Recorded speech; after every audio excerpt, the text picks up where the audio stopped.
युद्ध समाप्त होने के बाद रावण के महल में मातम का माहौल था। सभी रानियां दुख में डूबी हुई थी। तभी अपने कमरे से रावण की मां राजमाता केकसी चुपचाप बाहर निकली और महल से बाहर जाने लगी। महल से बाहर निकलकर वो थोड़ी ही दूर आगे निकली ही थी कि वानर सैनिकों के एक दल ने राजमाता को रोक लिया। कौन हो तुम? महल से बाहर कहाँ जा रही हो? वानर दल ने पूछा। राजमाता के जवाब न देने पर उन्होंने राजमाता को भगवान राम के पास चलने को कहा। भगवान राम सभी लोगों के बीच बैठकर कुछ विचार विमर्श कर रहे थे। वह लक्ष्मण और रावण के भाई विभीषण भी साथ बैठे थे। राजमाता केकसी को देखते ही विभीषण चौंक गए और चौंकते हुए पूछा, माँ आप यहाँ? लक्ष्मण हैरान होकर विभीषण की माँ को देख रहे थे।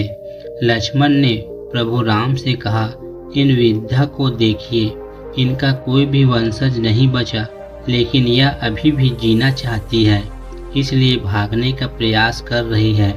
प्रभु राम ने लक्ष्मण को ऐसे शब्दों का प्रयोग करने पर डांटा और वो राजमाता केकसी का अभिवादन करने उसके सम्मुख खड़े हो गए। भगवान राम केकसी को ध्यान से देख रहे थे। बुजुर्ग केकसी बेहद दुबली पतली थी। उनके सफ़ेद रेशमी बाल थे जो अच्छी तरह गूंथे हुए थे।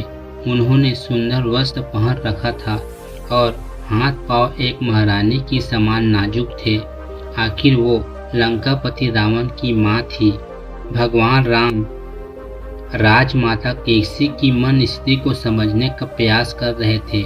फिर प्रभु राम ने विनम्रता से कहा, राजमाता, इन सबके व्यवहार के लिए मैं क्षमा मांगता हूँ। आप और आपके महल की पूरी औरतें सुरक्षित है, इसलिए आप बिल्कुल न डरे। मैंने वैसे भी लंका का भार विभीषण को दिया है, लेकिन आपका महल से अकेले बाहर निकलने का क्या प्रयोजन था? राजमाता केकसी ने थोड़ी हिचकिचाहट के साथ बताना शुरू किया। राम, मुझे यह जानकर आश्चर्य हुआ कि आपकी पत्नी कई प्रलोभनों के बावजूद मेरे पुत्र रावण के आगे नहीं झुकी।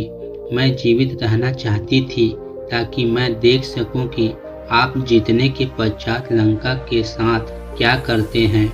राजमाता केकसी की बात सुनने के बाद प्रभु राम ने कहा, माता, आप बेफिक्र होकर महल में जाएं। विभीषण अब लंका के राजा बनेंगे और पूरी लंका की सेवा करेंगे।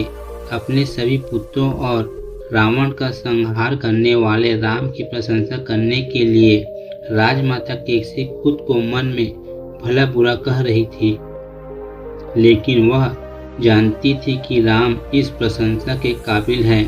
केकसी को केवल ये दुख था कि वो अपने पुत्रों को ऐसे संस्कार नहीं दे सकी।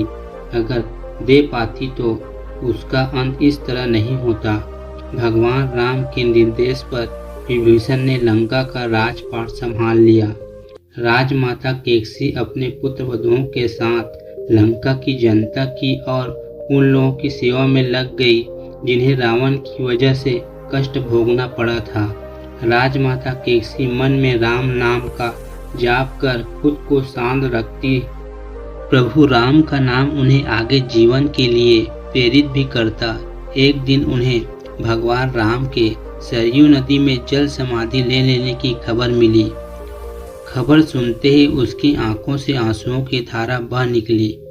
मन यह सोचकर विलाप करने लगा कि अब उन्हें कौन इस दुख से उबारेगा, अब कौन उन्हें प्रकाश दिलाएगा।